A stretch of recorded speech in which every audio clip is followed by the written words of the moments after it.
普通的 EB5 投资人通常是看着 PPT 选项目的。打个不恰当的比喻， PPT 就像是诗仙李白的豪放派作品，黄河之水天上来，奔流到海不复回。千万不要只看 PPT 选项目，一定要去验证 PPT 里面所说的内容是否在 PPM 里面有所体现。嗨，大家好，欢迎来到顺手牵羊资产配置移民旅居国际教育，我是独立离岸顾问 Sean。今年9月底的美国投资移民 EB5 新政的视频介绍，没想到吸引了我朋友圈里大量亲朋好友的关注，大家纷纷咨询我 EB5 新政下的前前后后。可是，在大家的聊天中，不约而同的出现了这样一个问题：投资项目该怎么选？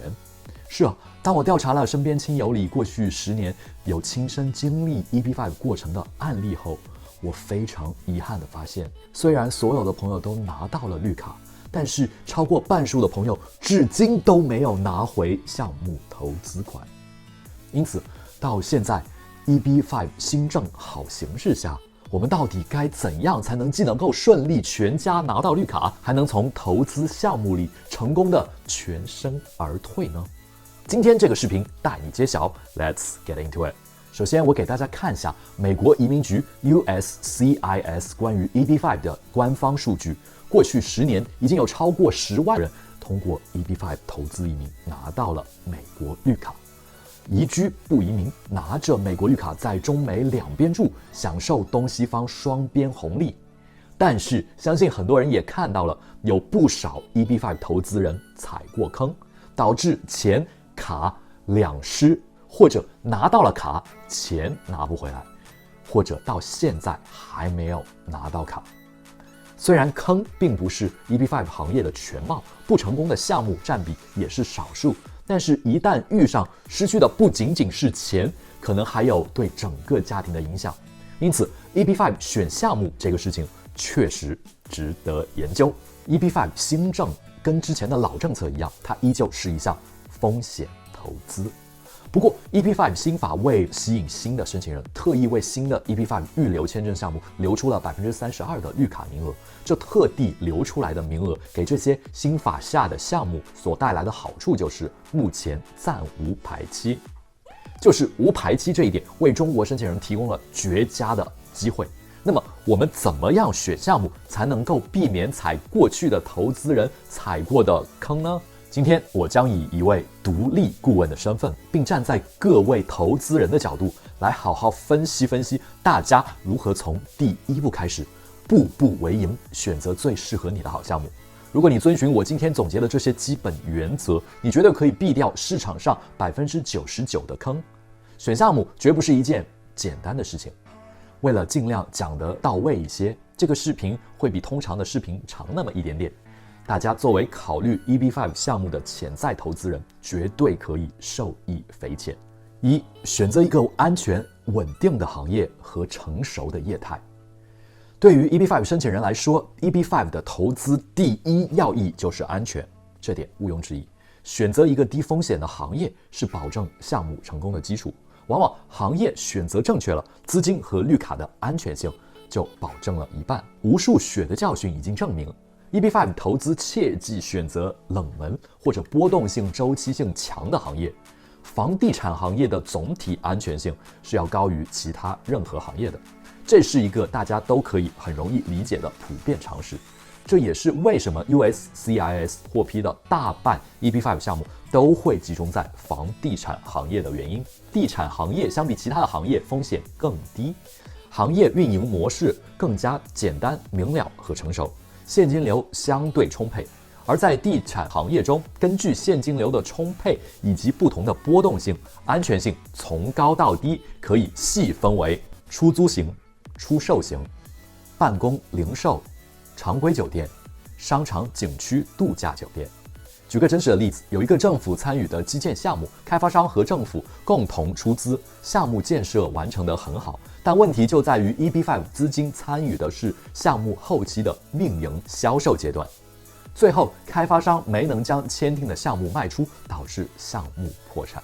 有人可能会觉得这很搞，一个项目还能这么分吗？前面我们说过， EP5 它是一项风险投资，监管要求它每次融资都要应对具体的项目环节，所以它必须得这样。在这个案例中，虽然开发商用的这个基建项目周围的商铺做了销售环节的融资抵押，但是卖不出去的商铺最后清偿价值也就所剩无几了。再一个案例就是像 5G 通讯基站这类的项目，听起来也像是地产类的项目，但是它其实是属于科技类的项目，只是沾了一点地产行业的边。科技类项目从一开始就决定了它的风险性要高于很多其他行业，最后无疾而终也就不奇怪了。2、选择有成功经验的项目发起方极其重要。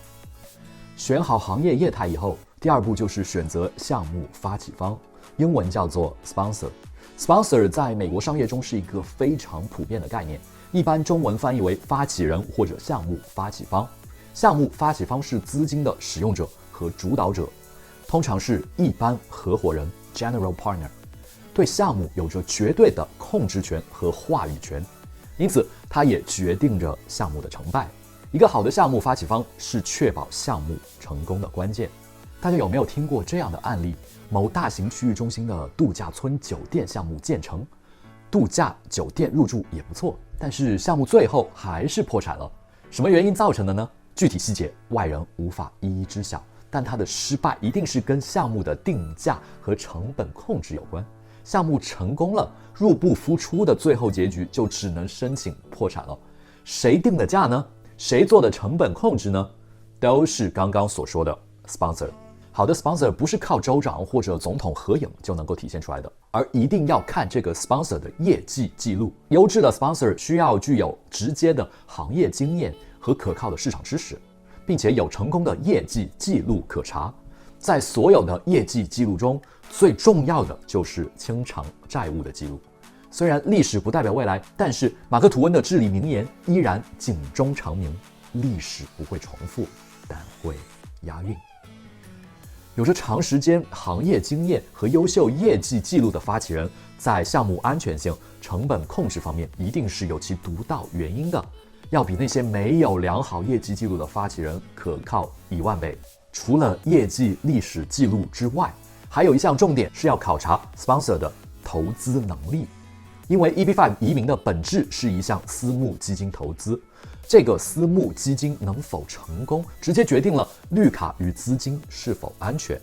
Sponsor 是一家投资机构，还是仅仅是一家移民咨询公司，在这里是至关重要的。在 EP5 项目选择的时候，大家一定要仔细考察项目的 Sponsor 过去都做过什么项目，项目的完成和卖出情况、还款情况等等。如果这些都无记录可查，我劝大家放弃这样的项目。3、从商业计划书判断项目的商业逻辑，从获客能力看项目的成败。项目发起方 sponsor 选好之后，接下来就是要考察他的商业计划书。商业计划书通常是为了获得融资或者寻求合作伙伴而编写的商业文书，它的主要目的是向潜在的投资者、合作伙伴展示这家公司的商业价值和潜在回报。因此，商业计划书往往是吹得天花乱坠。既然如此，那么大家怎么从一份看似完美的商业计划书里面判断该项目的好坏呢？简单来说，就是看这个项目是否符合商业逻辑。以 EP5 项目数量最多的房地产行业为例，房地产行业有一句振聋发聩的英文俗语 ：location, location, location。往往一个房地产项目的 location， 也就是地理位置，就已经在很大程度上决定了这个地产项目的成败。一个好的位置意味着更多的租客、更大的升值空间、更容易变现和出售。通常1、2线城市商业地产就比3、4线城市的同类项目有更强的获客能力。如果一个商业地产项目的计划书向你展示它还未建成就已经有了充足的潜在买家，那么这种项目大家通常可以放心的投。反之，如果一个项目它只是基于对未来的预测和预估买家，而项目可能要5到10年才能完成，也并没有充足的潜在买家，更没有合理的市场需求，或市场需求可能面临较大的波动，这样的项目计划书写得再完美，风险也是极高的。而对于常识无法直接判断的 EP5 偏门行业，如能源、基建、高科技等，往往需要格外的小心谨慎。这种无法通过常识判断的行业，无论风险如何，都属于不可控的状态。我们频道的老观众相信听我说过一句话，说的耳朵都起茧子了：你永远无法赚到认知以外的钱。简而言之，你花费很多的精力都无法看懂的商业计划，别投。4、合理的资本结构。再次强调下 ，EP5 的本质是一项风险投资。如果希望投资款能够顺利返还，需要满足2个必要条件：一、项目必须成功；二、项目方有还款意愿。一个优质的项目，通常大家都是抢着出资的，因为你出资越多，占股比例越大，收益往往就越大。例如，对于一个耗资1亿美元的项目，典型的资本结构可能有65%的银行贷款6500万美元，15%的 EP5 融资1500万美元和20%的开发商股权投资2000万美元。这通常是一个更安全的资本结构。一般来说 ，EP5 投资者应强烈避免资本结构中 EP5 融资超过50%的项目和不使用第三方银行融资的项目。而开发商股权金额低于15%，也会表明开发商没有承担足够的风险来降低项目风险的能力。其次，银行开发贷的批准和 EP5 资金到位的顺序也很关键。一个健康的 EP5 项目通常都是银行的贷款先批准，正如股东出资的到位也是项目成立的关键。股东出资与 EP5 投资人谁的资金先投资进去，会直接跟工程的周期以及该项目的商业逻辑以及是否被当地银行审核通过都有直接的关系。万一项目失败，出现亏损，股东出资永远应该排在承担损失的第一顺位。在美国，肯定是没有保本投资的 ，EP5 的投资更是带有风险性。但是如果该项目有抵押物的话，哪怕出现风险或者失败的情况，该项目起码还有一个抵押物抵押偿还给投资人。作为投资人，我们可能会产生这样的疑问：我如何知道项目的资金成本和利润分配呢？这其实很简单 ，EP5 新法要求项目披露成本利润分配，资金成本应该披露在 PPM 私募备忘录里边。实在觉得 PPM 看不懂，最简单的逻辑就是回报低的项目有可能隐藏着潜在的风险。除了资金成本以外 ，EP5 资金总量也很重要。在同等利率的情况下 ，EP5 资金总量占比越多，也就意味着区域中心和项目方的利益也就越大。总结起来，资金想要顺利返还，项目成功和还款意愿2个条件缺一不可。很多投资人认为没有回报的 EP5 项目风险更低，其实结果在现实中可能恰恰相反。当你放弃了应得的利益的同时，你也可能激发资本的嗜血性。永远不要用金钱去考验人性。5、读懂你的 PPM， 了解你的权益和退出机制，永远不要看 PPT 去选择项目。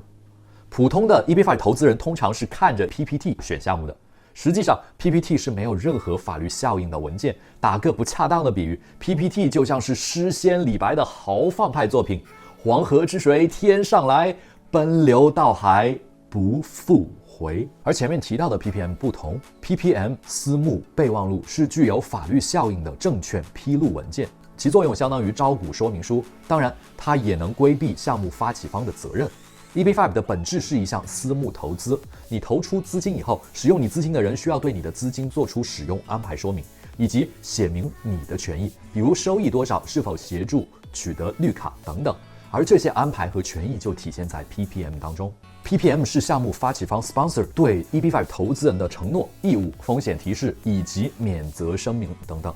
你投出了资金以后，所有的权益都在 PPM 中有得到解释和披露。PPM 里面会规定整个 EP5 投资项目的各方面内容，前面说到的商业计划书的内容也会披露在项目的 PPM 当中。但是 PPM 的阅读难度确实是非常高的，如果您的英文不是很好的话，至少需要节选性的了解 PPM 当中和你利益相关的关键条款。投资人的权益包括你所能得到的回报、资金的使用期限、资金的退出方式，如果项目遇到危机，资金可以被延长使用的情况等等。PPM 是一项很复杂的文件，我只能提示大家一定要理解它的框架以及需要了解的重点，没有办法跟大家细致的展开来讲。大家只要记住，千万不要只看 PPT 选项目，一定要去验证 PPT 里面所说的内容是否在 PPM 里面有所体现，这一点至关重要。如果大家手里有现成的 PPM， 实在无法理解，可以拿过来给我们安排专业人士来进行解读。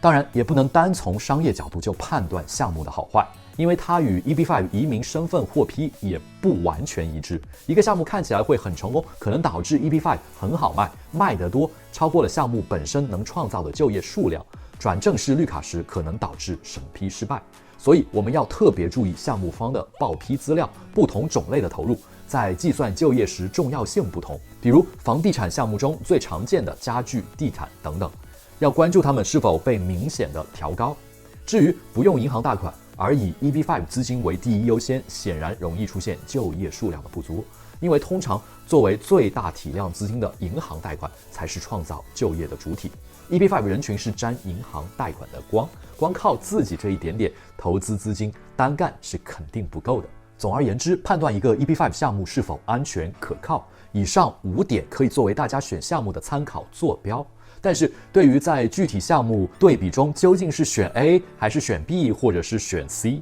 可供考虑的因素还会有很多。因此接下来我将背上行囊，在全美范围内进行一轮 EB5 项目的实地考察和关键人物采访，希望能对大家 EB5 美国投资移民这件大事儿真正起到帮助。顺手牵羊，一个关于无国界资产管理和生活方式设计规划的频道。如果你喜欢这支影片的话，说不定本频道的更多视频也会很对你胃口，所以请一定要帮我们按个喜欢以及订阅顺手牵羊频道，也别忘了留言哦。顺手牵羊每周更新，我是Sean，我们下期见，拜拜。